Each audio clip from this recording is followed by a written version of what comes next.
பாவிகளாகிய எங்களை மறுபடியும் கூட்டி சேர்த்தீரே. இந்த கிறிஸ்துமஸ் காலத்திலே கூட்டி சேர்த்தீரே. நன்றி தகப்பனே. அப்பா, தேவையான மழையை தந்து செழிப்பை கட்டளையிட்டு இருக்கிறீர். அதற்காக எங்களை சோசிக்கிறோம். அது மாத்திரமல்ல, கிறிஸ்துமஸ் காலம் வருகிறது கர்த்தாவே. ஆண்டவரே, அந்த பண்டிகைக்கு ஏராளமான தேவைகள் உண்டு. அந்த பண்டிகை கொண்டாடும் நிமித்தமாக ஏராளமான தேவைகள் உண்டு கர்த்தாவே. அவை எல்லாவற்றையும் எங்களுக்கு ஈர்த்தரும் சந்தித்தரும். இப்பொழுது கூட உங்களுடைய வசனத்தை தியானிக்க கடந்து செல்கிறோம். ஆவையானவருடைய பிரசனமாக இயேசு தகப்பனே. ஆமென். இப்போது கூட நான் ஒரு கிறிஸ்துமஸ் பாடல் ஒன்றை இந்த மௌத்தார்கனிலே, இந்தியாவிலே மௌத்தார்கன் என்று சொல்கிறார்கள், வெளிநாட்டிலே ஹார்மோனிகா என்று சொல்கிறார்கள். HARMONIC. ஆனால் நம்முடைய நாட்டிலே மௌத்தார்கன் என்று அழைக்கிறோம். தமிழிலே மிகவும் அழகாக வாய்ப்பின்னரம் என்கிறார்கள். எனக்கு தமிழ் மொழி மிகவும் பிடிக்கும். அதனால் நான் சில நேரம் சொல்றது. ஆனால் கேயா பார்ப்போம்.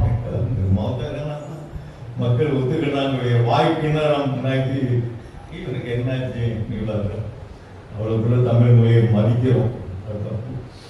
சரி, நான் இப்பொழுது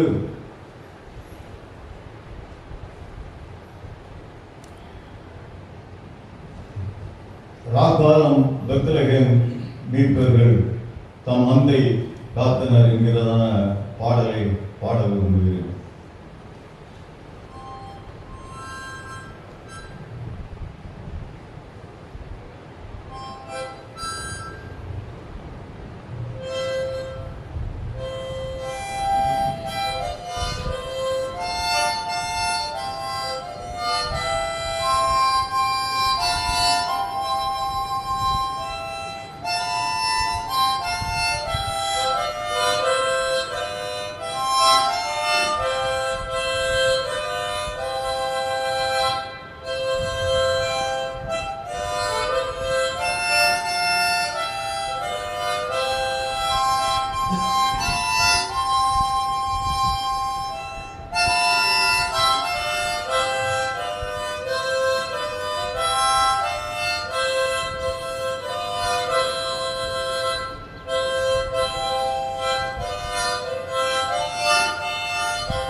யாராவது கேட்டவர்கள் வாசியுங்கள்.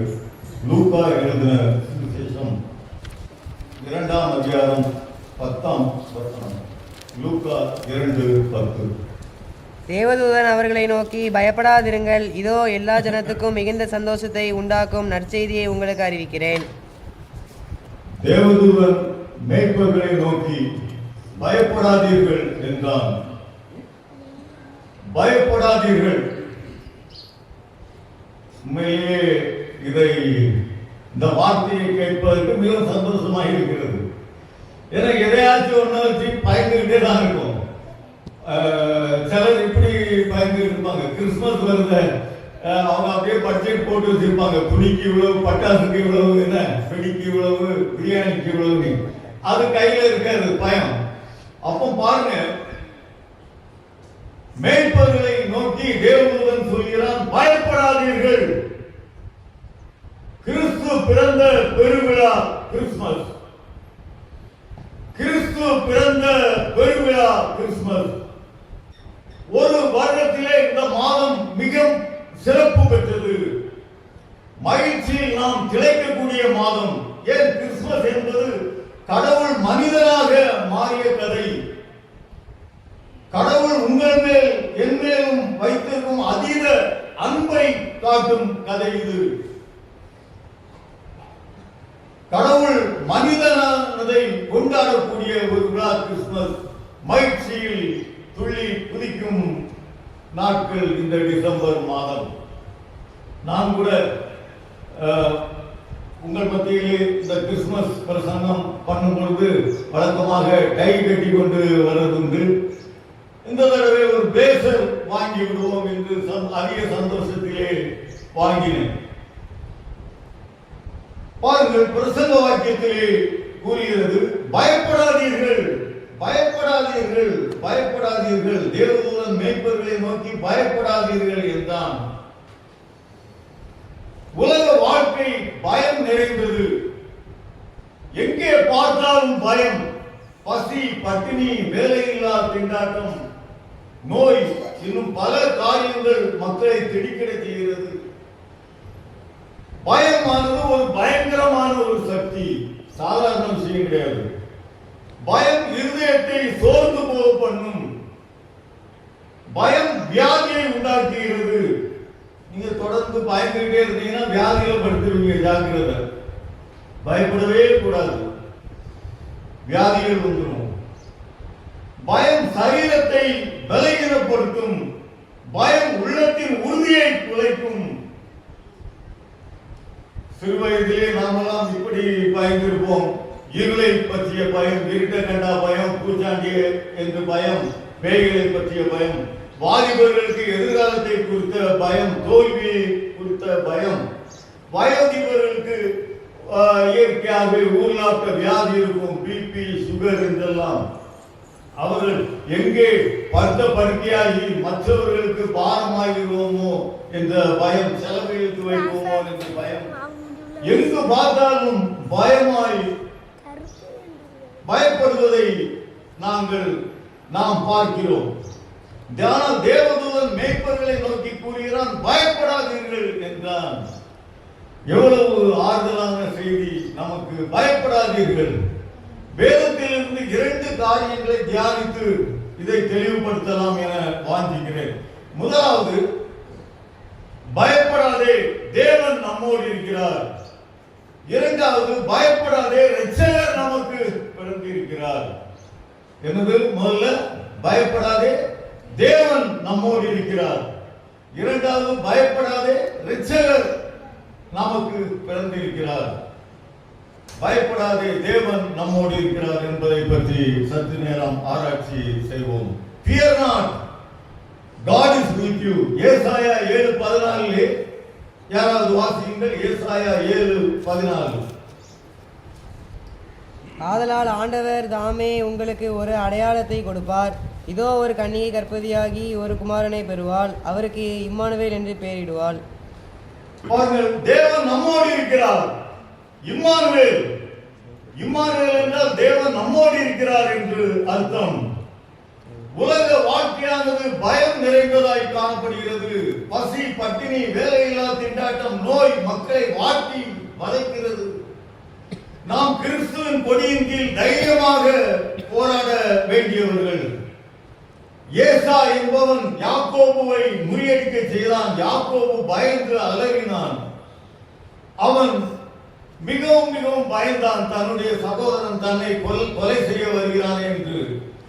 உங்களுக்கு யார் நிமித்தமாவது பயமாய் இருக்கிறதா?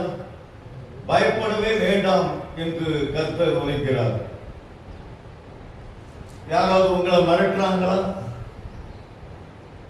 யாராவது உங்களை அடிப்பேன் அப்படிலாம் சொல்றாங்களா? அல்ல யாராவது உங்களுக்கு தீங்கு செய்வேன் என்று சொல்கிறார்களா? பயப்படவே வேண்டாம். பேதுருவை காற்று பலமாய் கண்டு அடிப்பதை கண்டு பயந்தான். காற்றானது கடலிலே பயங்கரமாக வீசிட்டு, புயலாக வீசிட்டு, பேதுரு அதை கண்டு பயந்தான். உங்கள் சூழ்நிலை மூலம் நீங்கள் பயப்படுகிறீர்களா? உங்கள் சூழ்நிலைகள் உங்களை மூழ்கடிக்க போவது போல காணப்படும். சில நேரம் சில பிரச்சனைகள் வரும் பார்த்துருங்க. எனக்கு ஒரு வருஷத்துக்கு முன்னால் ஒரு பிரச்சனை வந்தது. அப்படியே எங்களையே அழிச்சிருமோன்னு பயந்தேன். ஆனா கர்த்தர் செங்கடலை பிரித்த தேவன் நம்மோடு இருக்கிறார். நான் அவருக்கு உண்மையா இருந்தா அவர் எனக்கு விடுதலை தருவார். அப்படி அருமையான விடுதலை தந்தார். அது ஒன்றும் இல்லாமல் போய்விட்டது. ஆதாமே தேவனுக்கு விரோதமாக பாவம் செய்து அவரது பிரசனத்திலிருந்து ஒளிந்து கிடக்கிறாயே, எவ்வளவு காலம் ஒளிவாய், எங்கெங்கெல்லாம் ஓடுவாய், அவரண்டை ஓடிவா, திரும்பாசன தண்டைக்கு ஓடிவா, அவர் உன் பாவங்களை மன்னித்து ஆதாமுக்கு புது வாழ்க்கை தருவார். யோசேப்பே, நீதி நிமித்தம் தீமை அனுபவிக்கிறேனே, எப்பொழுது எனக்கு விடுதலை கிடைக்கும் என்று நினைக்கிறாயே? உங்களுக்கு விரைவில் விடுதலை கிடைக்கும். அவர் என்னை வந்தால், அவருடைய கற்பனையின்படி நடந்தால் உங்கள் தலையை யோசேப்பை போல உயர்த்துவார். யாக்கோபே, குடும்ப வாழ்க்கையையும் சம்பவங்களையும் பார்த்து இவையெல்லாம் எனக்கு விரோதமாய் நேரிடுகிறது என்று விருத்தாப்பியத்தில் கலங்கிக் கொண்டிருக்கிறாயே, இம்மானுவேல் உன்னோடு கூட இருக்கிறார், தேவன் நம்மோடு இருக்கிறார் என்று அர்த்தமாம். கர்த்தர் என் பக்கமாகி நான் எதற்கு அஞ்சுவேன், யாருக்கு அஞ்சுவேன்? இரண்டாவதாக, பயப்படாதே, இரட்சகர் நமக்கு பிறந்திருக்கிறார். யாராவது வாசிங்க, லூக்கா எழுதின சுவிசேஷம் 2:10. இரட்சகர் நமக்கு பிறந்திருக்கிறார்.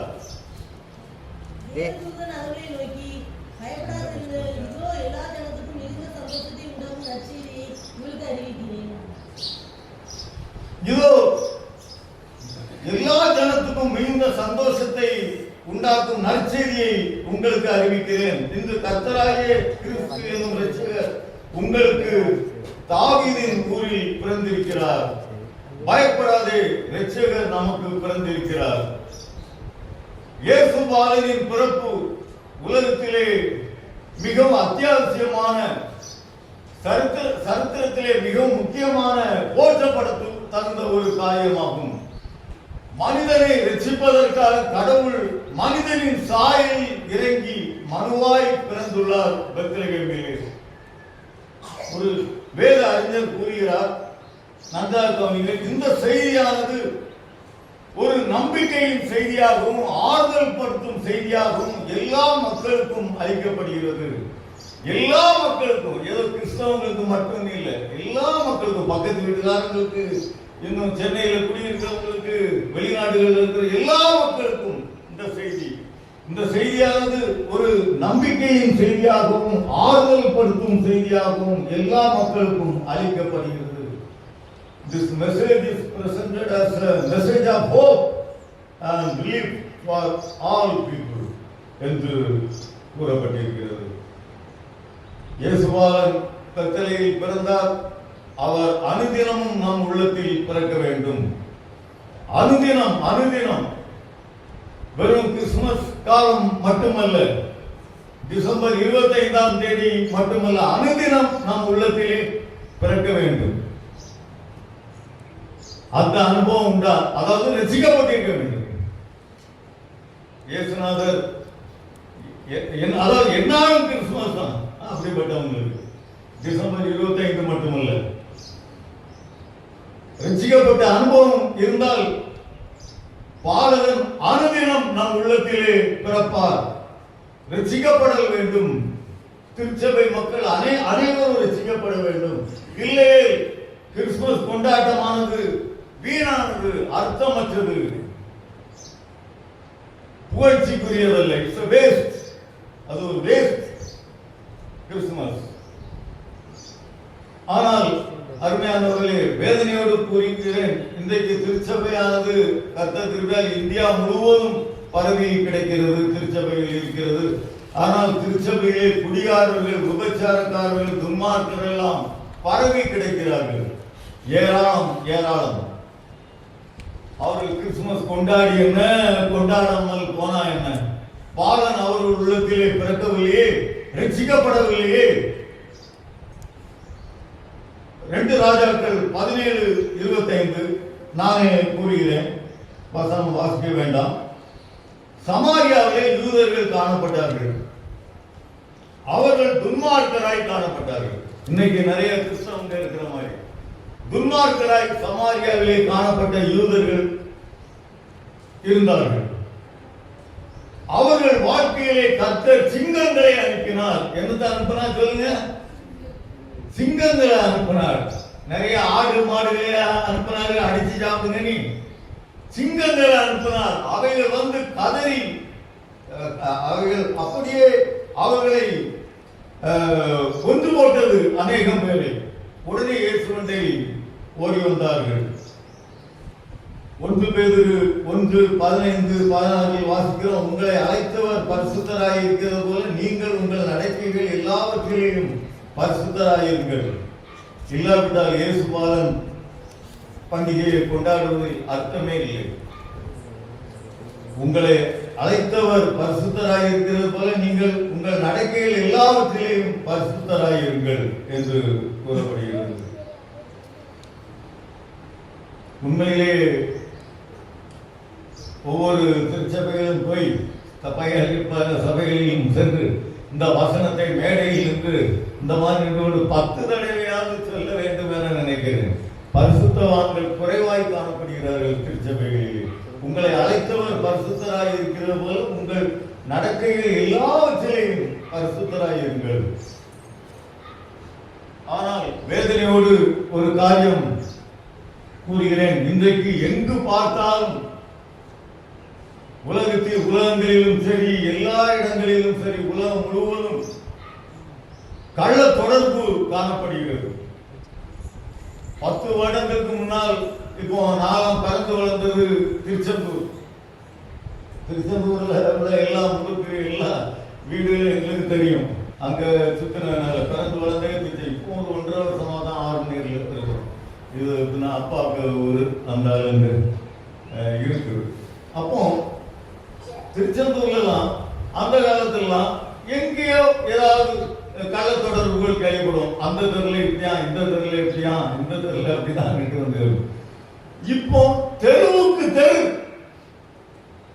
இப்படி கள்ள தொடர்புகள் அங்கே காணப்படும். இது எல்லா ஊருக்கும் பொருந்தும். அதான் பிரச்சனை. ஆர்மேரிக்கும் பொருந்தும். இந்த செல்போன் வந்ததுல இப்போ ரொம்ப பயங்கரமா இருக்குது. பேஸ்புக் மண்ணாங்கட்டி, தோணாந்துருத்தி, அப்படி இப்படின்னு ட்விட்டர் அது அதை நன்மைக்காக உபயோகிக்க மாட்டேங்கிறாங்க, தீமைக்காக உபயோகிக்கிறாங்க. வாட்ஸ்அப் எல்லாத்தையும் ஒரு ஆள் ஒரு பட்டிமன்றத்தில் ஒரு ஆள் சொல்றாரு, இன்னைக்கு அவன் வாட்ஸ்அப்ல குடும்பம் நடத்திக்கிட்டு இருக்காங்க. அவ்வளவு கேவலமாக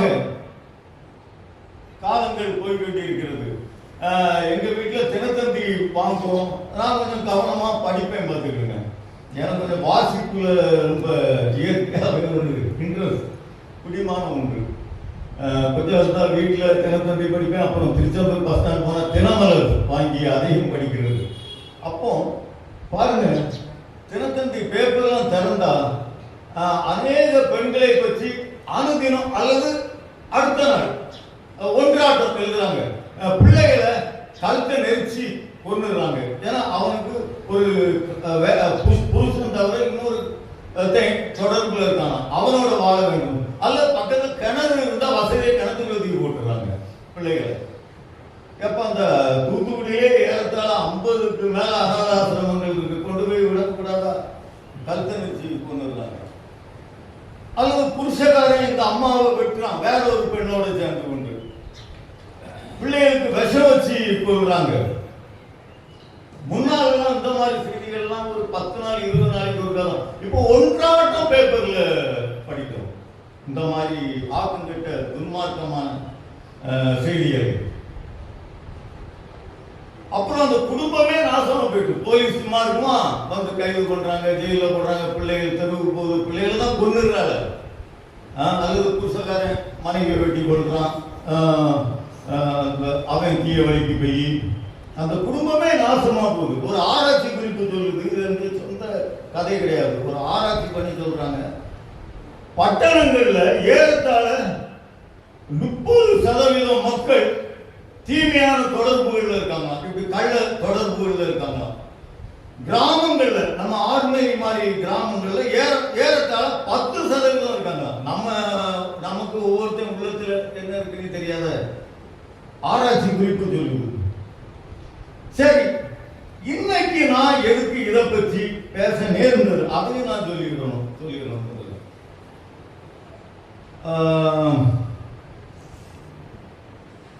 என் மனதில் கர்த்தர் இதை குறித்து பேச ஏவினார்.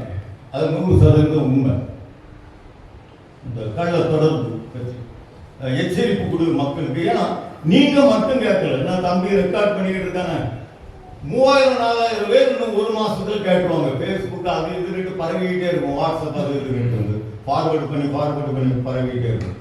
அப்போ இது உங்களுக்கு மட்டும் இல்லை. அதனால தான் இங்க நீங்க ஆண்டவருடைய பிள்ளைகளா இருப்பீங்களா இருக்கும், உண்மையை உத்தமமா இருக்கலாம். அப்போ அதனால தான் கர்த்தர் என்ன இதை பேச சொல்றாருன்னு நினைக்கிறேன். பாருங்க, நான் உடனே யோசிச்சு பார்க்கேன், என்னடா இது, ஏதாவது பரிசுமார் இந்த கள்ள தொடர்பு பற்றி மேடைகள்ல பேசுறாங்களான்னு யோசிச்சு பார்க்கேன். யாரும் அப்படி பேசுன மாதிரி தெரியல என்னுடைய அறிவுக்கு. இது எதுக்கு நமக்கு எதுக்கு வம்பு பேசாம. அப்ப பரிசுமார் இப்படி பேசுறாங்க, விபச்சார பாவத்துக்கு நாம் விலகி வாழ வேண்டும் கிறிஸ்துவின் பிள்ளைகளே. அந்த ஒரு வார்த்தை சொல்லி முடிச்சுட்டாங்க, வீட்டுக்கு போயிடலாம். 20 நிமிஷம் ஏதாவது சொல்லிட்டு அப்புறம் இன்னொரு பரிசுகார் வராது, இந்த இப்படிதான் ஏதாவது கர்த்தருடைய கற்பனைகளை நாம் கைக்கொள்ள வேண்டும், இப்படி ஜெனரலா பொதுப்படையா.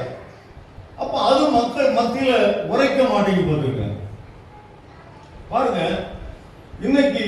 ஆனா ஆராய்ச்சி குறிப்பு சொல்லுது, பட்டணங்களில் 30% எல்லா மதத்தையும் குறித்து சொல்லுது, 30% பேர் ஏறத்தாழ கள்ள தொடர்புல இருக்கிறாங்க. கிராமங்கள்ல ஆறுநேரி, திருச்செந்தூர், நாசிரியர் இந்த மாதிரி இடங்கள்ல எல்லாம் ஒரு 10% பேர் இருக்காங்க அப்படி சொல்லுது. அப்போ கர்த்தர் எனக்கு வெளிப்படுத்தினதை தரிசனத்துல சொல்லாட்ட என்ன சாகுற மாதிரி அடிச்சு விடுவாரு. அப்படி நடந்திருக்கு முன்னால ஒரு சமயம். அப்புறம் மன்னிப்பு கேட்டு கால் வந்து ஓடு எழுந்து எனக்கு எதுக்கு வம்பு, கர்த்தர் வெளிப்படுத்துறத நான் உங்ககிட்ட சொல்லிடுறேன். அல்ல இல்லையா? ஆமா. மெட்ராஸ்ல ஒரு தொழிலதிபர் இருந்தாங்க, இப்பவும் இருக்காரு, பெரிய தொழிலதிபர். இந்த நந்தினி ஸ்டோர் இருக்க இந்த மாதிரி 10 மடங்கு பெரிய மளிகை கடை 3 இருக்கு அவருக்கு. நந்தினி ஸ்டோர் நம்ம வாயார புகழ்றோம்.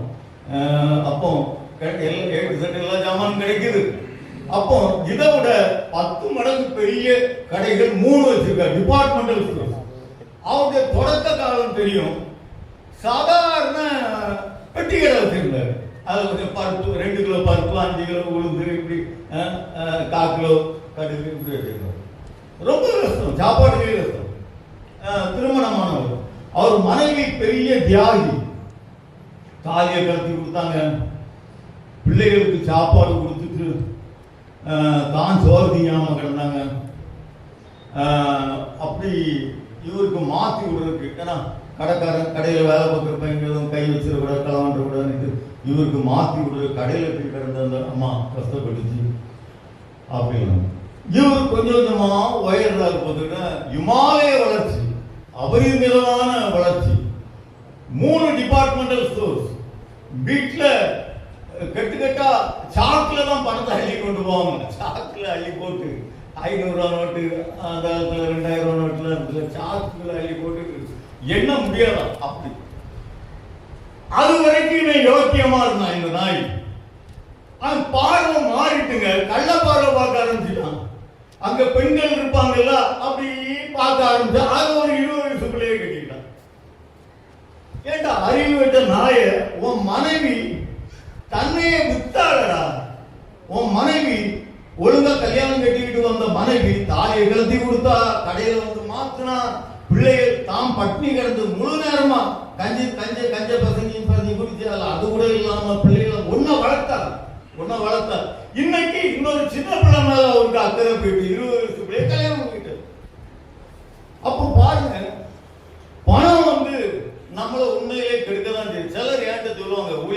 இருந்தவொன்னு சிலர் சொல்லுவாங்க, பிரதர் சாப்பாடு காரியங்கள் நல்லா ஓடுது, உடுதுணி எல்லாம் நல்லா ஓடுது பார்த்துக்கிட்டுங்க, ஒரு பங்களா மாதிரி ஒரு வீடை கட்டணும் ரொம்ப பாரமா சொல்லுவாங்க. ஞாயிற்றுக்கிழமை வெள்ளாட்டு கிடாக்கறி தான் எங்க வீட்டுல, எல்லாம் நல்லதான், சாப்பாடு உடுதுணி எல்லாம் நல்லா ஓடுது, பிள்ளைகளுக்கு ஃபீஸ் கட்டுறோம், எல்லாம் பிள்ளைகள்லாம் நல்லா தான் இருக்காங்க, படிச்சுக்கிட்டு இருக்காங்க. ஒரு பங்களா ஒரு 10-20 ஏக்கர் நிலம் வாங்கணும் இல்லையா, நான் மனசுல சொல்லுவேன், எங்க காசு தந்தாலும் புத்தி கட்டு போடுவேன், நேரில் சொல்ல முடியாது, பணம் பொல்லாதது.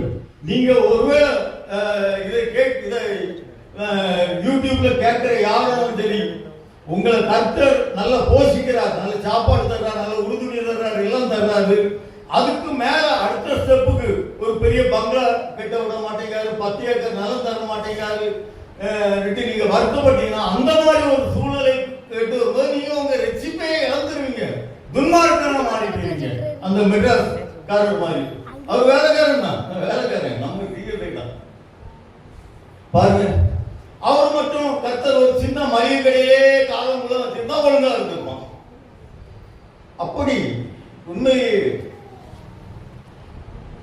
நாம் மிக மிக ஜாக்கிரதை உள்ளவர்களாய் காணப்பட வேண்டும்,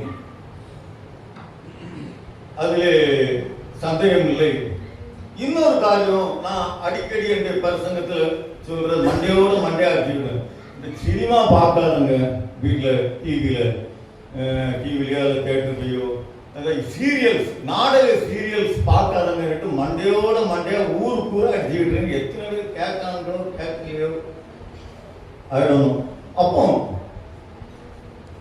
ஒரு ஆராய்ச்சி குறிப்பு சொல்லுது, ஒரு ஆராய்ச்சி பண்ணவங்க சொல்றாங்க, ஒரு வருஷம் தொடர்ந்து இந்த சினிமாக்களையும் தொடர் நாடகங்கள் சீரியல்ஸையும் பார்த்தோம்னா ஆட்டோமேட்டிக்கா அந்த பார்க்கக்கூடிய நபர் ஆணோ பெண்ணோ விபச்சார பாவத்துக்கு போயிடுவாங்க. ஏன்னா அவன் அதைத்தான் சொல்லி கொடுத்தான் படங்கள்ல, சினிமாவில் எப்படி அந்த பாவத்துக்குள்ள போகணும், எப்படி அதுல தப்பிக்கலாம், கழுத்தை எப்படி விரிச்சு நெரிக்கலாம், இந்த மாதிரி காரியங்கள்லாம் சொல்லி கொடுத்தாங்க. சரி, தேவ தண்டனை நம்மை நெருங்கிறது. இதுல நல்ல படிச்ச பையங்க இருக்காங்க. குளோபல் வார்மிங் கேள்விப்பட்டிருக்கீங்களா? புவி வெப்ப சார் உற்சாகமா தலையாட்டுறாரு. நெருங்குது நமக்கு ஆபத்து. புவி வெப்பம் மயமாகுதல், தமிழ்ல இந்த பூலோகம், இந்த உலக உருண்ட வெப்பமயமாகுதல், குளோபல் வார்மிங் என்ன சொல்லுது? இந்த நூற்றாண்டின் இறுதிக்குள்ள இப்போ தண்டனை வருது பாருங்க, தேவ தண்டனை. இப்போமே 25வது வருடத்துல இருக்கும், 26 வருடத்துக்குள்ள உயிரோட போக போறோம் நம்புகிறேன். அல்லேலூயா, ஆமென். அப்போ இந்த நூற்றாண்டு முடியும் அல்ல, அடுத்த நூற்றாண்டு தொடக்கத்துல கடல், இந்தியாவில் உள்ள கடல் முழுவதும் ஏறத்தாழ 100 கிலோமீட்டர் உள்ள வந்து அவ்வளோக்கே அழிக்கிறது. ஆர்மேலாம் இருக்காது, காயப்பட்டம் ஆர்மே ஒண்ணு இருக்காது. எது வரைக்கும் இருக்காதுன்னா ஏறத்தாழ தென்காசி வரைக்கும் இருக்காது. 100 கிலோமீட்டர் கிட்ட சொல்றாங்க அவங்க. இப்படி ஒவ்வொரு இடத்துலயும் நீங்க நினைச்சுக்க வேண்டியதான். மெட்ராஸ்ல எடுத்துக்கிட்டீங்கன்னா அந்த விழுப்புரம் சைடு பக்கம் போகும்போது அந்த காஞ்சிபுரம் சைடு போகும் 100 கிலோமீட்டர் இருக்காது எப்பவும். இது நம்ம ஒரு குப்பன்னு சொல்லல, நாசா சொல்றாங்க அமெரிக்காவில இருந்து. இந்தியாவில் 75 வருடத்துக்குள்ள 100 வருடத்துக்குள்ள 100 கிலோமீட்டர் கடல் கரையில இருக்காது. உதாரணமா தூத்துக்குடியில இருந்து தென்காசி வரைக்கும் இருக்காது. ஆனா மலையில தான் பெய்யணும், ஓடி போய் குடியிருக்கணும். கேரளாவில் தான் கடல் இருக்கு, மழை இல்லை. ஆமா, மலங்காட்டுல போய் மறையணும். தேவ தண்டனை கண்டிப்பாக நம்மை இறங்கும், அதில் சந்தேகமே இல்லை. உண்மையிலேயே இந்த கள்ள தொடர்பு என்பது இல்லாத இடமே இல்லை. பேருந்து நிலையங்கள் இருக்கு, வங்கிகள் பேங்க்ஸ்ல இருக்கு, அலுவலகங்கள் இருக்கு, கல்லூரிகள் இருக்கு. வீட்டுக்கு வீடு வாசப்படிக்கிட்டு ஆகல, தெருவுக்கு தெரு இருக்கு. ரொம்ப அசிங்கப்பட்டுக்கிட்டு இருக்கு. அப்போ ஒரு நபரை பற்றி குறிப்பிடுறோம். அவர் அமெரிக்காவில் இருக்காரு. அவர் அமெரிக்காவில் பெரிய பணக்காரர். இப்போ அவர் நினைச்சா நம்ம முழு ஆர்டினரியே விலைக்கு வாங்க முடியும். சார் உங்க வீட்டை சேர்ந்த நிலம் ஒரு 2 கோடிக்கு போகுமா, இல்லை அதோட குறைச்சா போகும்னு நினைக்கிறேன். அவர் 20 கோடி தர ரெடியா இருக்காரு உங்களுக்கு. நீங்க தான் கொடுத்துட்டு எதுக்கு இந்த காட்டுக்குள்ள போய் இருக்கணும், அதான் தூத்துக்குள்ள மில்லர் குளத்துல போய் விற்பனைங்க சார் உடனே கொடுத்துருவோம். அப்படி அப்போ முழு ஆர்டினரியே விலைக்கு வாங்க முடியும் அந்த மன்னனால, அந்த அமெரிக்கரால. அவருக்கு நல்ல கவனிங்க, 4-5 மனைவிகள், 7 பிள்ளைகள், கிறிஸ்தவர் தான். அப்போ உடனே எனக்கு ரொம்ப வேதனையா இருக்கும். ஒருத்தன் துன்மார்க்க வாழ்க்கை வாழ்றான், நல்லாவும் இருக்கான், பணக்காரனா இருக்கான், உலக புகழ்பெற்ற மனுஷனா இருக்கான். அப்போ இவனோட இப்படிப்பட்ட ஆட்களை பார்த்துக்கிட்டு சாதாரண விவசாயி, சாதாரண விசுவாசி கெட்டு போக மாட்டானோ, ஏன் கருத்தை தண்டிக்க மாட்டேங்கிறாரு நான் மூளையை போட்டு பல வருடங்கள் யோசிச்சுக்கிட்டே இருந்திருக்கு. எந்த அந்த குறிப்பிட்ட நபரை கருத்தர் நம்ம நல்லா தானே வச்சிருக்காரு. இத பேப்பர்ல படிக்கிற நம்ம 6 மணியர்கள் உள்ள விசுவாசி கூட தீய வழிக்கு கடந்து போலாம ஒரு சில, ஏன்னா அவரு நல்லா இல்லையா, நானும் உலகம் பின்னால போறேன்ட்டு வாய்ப்பு இருக்கு, வழிக்குள்ள போ வாய்ப்பு இருக்கு, ஏன்னா அவன் நல்லா இருக்கான. கதையை கேளுங்க, கர்த்தர் சோசனம். இது 10 நாளைக்கு முன்னால் அவன் ஒரு பேட்டி கொடுக்குறான். எனக்கு இவ்வளவு பணம் இருக்குன்னு நினைக்கிறீங்க, இவ்வளவு வசதியான வாழ்க்கை, எனக்கு ஒரு பைத்தியம் பிடிச்ச ஒரு மகா இருக்கா சொல்றான். அந்த ஆள் சொல்றான், அந்த ஆள் பேரலாம் விரும்பல, அந்த ஆள் சொல்றான், எனக்கு பைத்தியம் பிடிச்ச பாருங்க. கர்த்தர் விடுறாரா நமக்கு தெரியாது. நான் ஏறத்தாழ 10 வருஷமா எரிச்சல்லே கருச்சல்லே இருந்தேன். இவனை ஏன் கர்த்தர் நல்லா வச்சிருக்காரு? ஏன்னா சில விசுவாசிகள் கெட்டு போவாங்க. அந்த ஆள் நல்லா இல்லையா, எவ்வளவு வித்தியாசமா வாழ்றான், நான் எதுக்கு பைக்கிலேயே தலையில தூக்கி வச்சுக்கிட்டு அள்ளையே திருக்கிட்டு சரீரத்தை ஒடுக்கி தரித்திரம் வேற வீட்டுல இருக்கு, அவன் எப்படி வாழ்றான்ட்டு லேசா ஒரு சோதனைக்கு ஒப்பு கொடுக்கலாம். ஆனா பாருங்க, எனக்கு 10 வருஷத்துக்கு பிறகு பதில் கிடைச்சது. அவனுக்கு பைத்தியம் பிடிச்ச ஒரு மகா இருக்காரு. கர்த்தர் யாரையும் சும்மா விட மாட்டார். இன்னைக்கு நான் உங்க மத்தியில ஊழியம் செய்துகிட்டு இருக்கேன், அதிகாரமாக பேச செய்கிறார் அல்லையா. ஆனா நான் பின்னோக்கி பாவத்துக்கு போன அன்னைக்கு எங்களுக்கு திருச்செந்தூர்ல கல்க தோட்டம் வாயை கலந்துகிட்டு இருக்கு, ஜீவானங்கள்ல கடற்கரையில கொண்டு வச்சிருவாரு. 1 மாசத்துல கொண்டு வச்சிருவாரு. என் விஷயத்துல கருத்து கண்டிப்பா இருக்கிற மாதிரிலாம் தெரியும். ஒரே மாசம் தான் கொண்டு வச்சிருவாரு. பிள்ளைகளை கூட அடிக்க மாட்டாங்க. என்னைய கொண்டு ஐயா படுத்துக்க, நீர் ஊழியர் கிழிச்சது போதும். அப்போ பாருங்க, இன்னொரு உதாரணத்தை ஒரு சகோதரியை பற்றி சகோதரி கேட்டேன். அந்த சகோதரியை பற்றி எனக்கு ஏற்கனவே தெரியும். அவங்க துன்மார்க்க டைப் சகோதரி தான். அவங்க ஒரு துன்மார்க்க ஹிஸ்டரி, ரசிக்கப்படல வேதம் நம்ம சிஎஸ்சி தான். அப்புறம் என்கிட்ட லேட்டான் மெதுவா ஒரு ஜப குறிப்பு இருக்கு, அந்த சகோதரிக்காக ஜோம் பண்ணுங்க, படுத்த படுக்கையாக இருக்காங்க. நான் கேட்டேன், அவங்க அப்போ நல்லா பைபிள் வாசிக்க சொல்லுங்க, பைபிள் வாசிக்க சொல்லுங்க, அவங்கள ஜோம் பண்ண சொல்லுங்க. இல்ல அவங்க மூளையே நின்று போச்சு, வேலை செய்யாது மூளைலாம், பைத்தியத்தோட மோசம், சாப்பாடுலாம் வாயில ஊட்டுறோம், அது கூட வெளியே வருது. அவங்களால பைபிள் வாசிக்க முடியாது, வாசிச்சாலும் விளங்காது, மூளைலாம் வேலை செய்யல. பாருங்க, நம்ம ஆண்டவரை விட்டு விலகி பஸ்தாவியனார் போராடும் போது அவரை விட்டு விலகி துன்மார்க்கத்திலேயே போனா ஒரு நாள் ரட்சிப்பே இழந்து விடுவோம். பாத்துருங்க, அதுக்கு ஒரு மூளை கூட வேலை செய்யாம போயிடும். ரட்சிக்கப்படன்ட்டு நமக்கு விருப்பம் இருந்தாலும் கர்த்தர் விட மாட்டார். ஒரு டைம் முடிஞ்சது, பினிஷ் தும்பார். பாத்துருங்க, அதுக்கு நல்ல உதாரணம் அந்த சகோதரி. நான் சொன்னேன், பெரிய மதிப்பா அவங்கள மனம் திரும்ப சொல்லுங்க, அவங்கள ரசிக்கப்பட சொல்லுங்க, பைபிள் வாசிக்க சொல்லுங்க, ஜெபம் பண்ண சொல்லுங்கன்னு சொன்னேன். ஒன்றும் கிடையாது, நத்திங் டூயிங். அப்போ பாருங்க, அந்த வாய்ப்பே கர்த்தர் கொடுக்க மாட்டாரு. என்ன கல்லூரி தான், அது மட்டும் இல்லாம நரகம் தான், அதுல சந்தேகமே கிடையாது. கிறிஸ்து பாலன் அனுதினம் நம்முடைய உள்ளத்தில் பிறக்க வேண்டும். கிறிஸ்துமஸை ஒரு புது மனிதனாக, புது மனுஷியாக கொண்டாடுங்கள். அனுதினம் கிறிஸ்துமஸ், அனுதினம் நம் உள்ளத்தில் பிறக்க வேண்டும். கிறிஸ்து பாலகன் பெத்தலேயில் பிறந்தார், அனுதினம் நம் உள்ளத்தில் பிறக்க வேண்டும். 1000 தடவை சொல்லுவேன். ரட்சிக்கப்பட்ட வாழ்க்கை அதுதான். விந்தையில் விந்தையாய் வந்து பாராய், கன்னியின் மைந்தனார் தேவசுதன் தந்தை புதிந்து சிசுவானார். ஆமென் அல்லேலூயா. தேவதூதன் மேய்ப்பர்களை நோக்கி பயப்படாதீர்கள் என்றார்.